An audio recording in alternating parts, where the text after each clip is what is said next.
I typically wouldn't trash a channel that only had 27,000 subscribers, but I find these two especially egregious. And there's an election coming up, and I feel kind of obligated to talk about the Vanguard.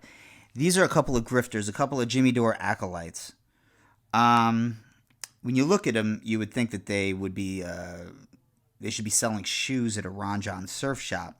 But what they're actually doing is they're trying to convince their audience to support the right-wing shell company known as the Green Party.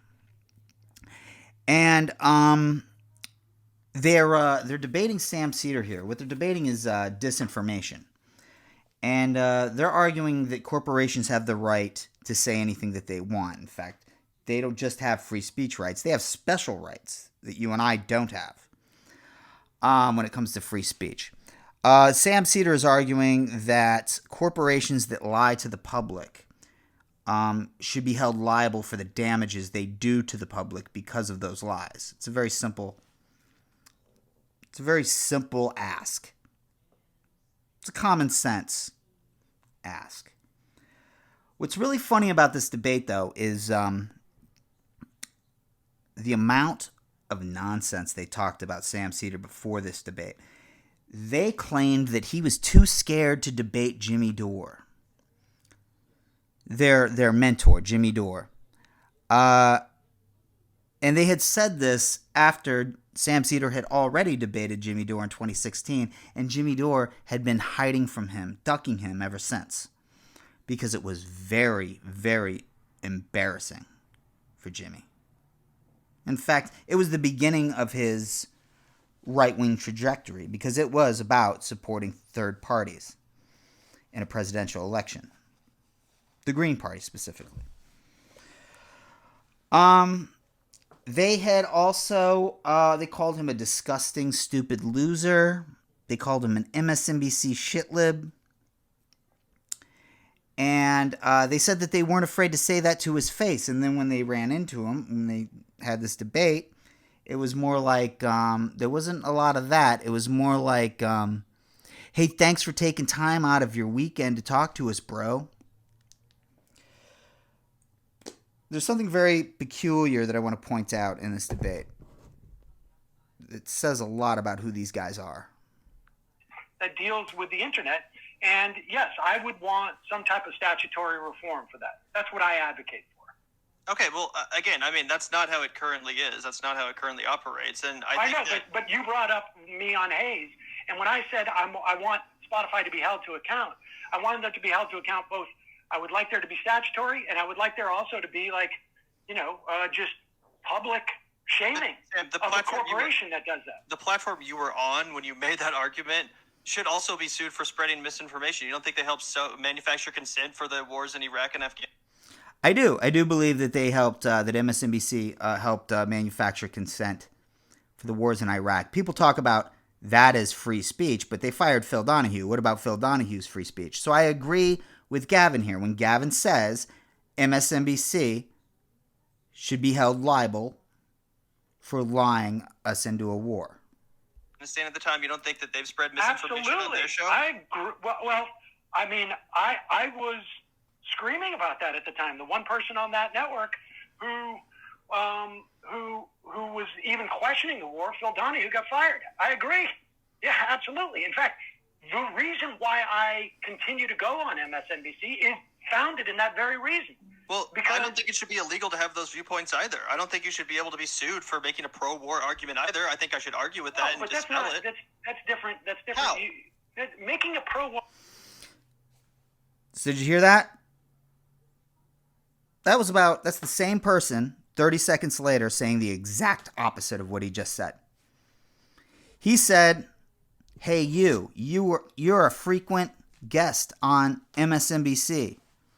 So don't you think that the way Spotify should be sued for the things that Joe Rogan, for the lies that Joe Rogan spreads, shouldn't MSNBC be sued for the lies they spread 20 years ago? Even though they have different owners now, but whatever. Different cast of characters, too.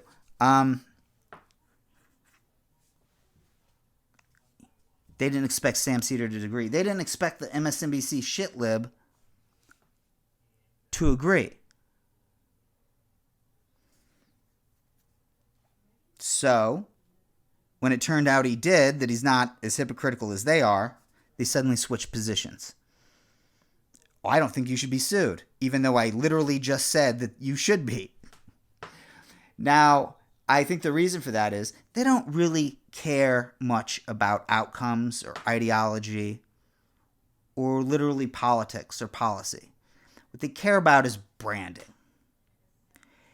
They wanted to be seen as being to the left of the MSNBC shitlib. The irony being, of course, the MSNBC shitlib is actually to the left of them. And actually, I was wrong earlier when I said frequently. He's barely on MSNBC. But anyways, the idea is branding. This is precisely what Jimmy Dore does to distinguish themselves from the other lefties, to say we're the edgy ones, we're the ones furthest out to the left. But the truth is, if you want to give corporations absolute power to lie to the public, you're not on the left. You're just pro-corporate power. And if you support the Green Party in a presidential election, you're essentially a Republican. I mean, the Green Party is essentially an empty store. There are no seats in Congress, Senate, state or otherwise. There are no gubernatorial seats held by the Green Party. They have a couple of mayors, a couple of city councilmen, and that's it. It's an empty store. It's a shell company trotted out by right-wing financiers who pay for the campaigns every 4 years in order to siphon votes away from Democrats so that Republicans can win. That's a fact. That's a provable fact. And if I were wrong, somebody out there would be able to dispute that. But they can't. Every conversation I have about this just leads to some argument about who gets more pussy. If you vote, if you ignore your conscience and vote to maintain your brand, and the results of that is further institutionalizing the power of fascism, guess what, folks? You're a fascist. That's different. That's different. How? Making a pro-war argument is different than spreading misinformation. You think manufacturing consent for an illegal war that resulted in far more deaths than COVID? No, I know exactly what happened with Iraq. But you just said arguing for war, we should go and liberate the Iraqi people, is different than saying there's weapons of mass, they have weapons of mass destruction. That was the lie. Right, but you could still say there's direct harm as a result of people manufacturing consent for these wars, whether it's by spreading, provable disinformation or just by stating their opinion that, yes, we should go liberate the Iraqis. A lot of people died because of that. And I still think it's an opinion you should be allowed to have. It's an opinion. A lot of people died from that, and it's an opinion you should be allowed to have. Hundreds of thousands of people died from the intentional lie of weapons of mass destruction. Do you know how a prosecutor fabricates evidence to convict an innocent man, knowingly fabricates evidence, knowingly presents it to a court in order to convict an innocent man? That innocent man gets executed. This happens hundreds of thousands of times. But the prosecutor, he was just, when he presented that evidence, he was just giving an opinion. That's as crazy as a clown car filled with clown porn. That's nuts, folks. Remember that. When these guys give you advice and tell you to support the Green Party, because that's the only way to be a real leftist, remember that. hundreds of thousands of people died.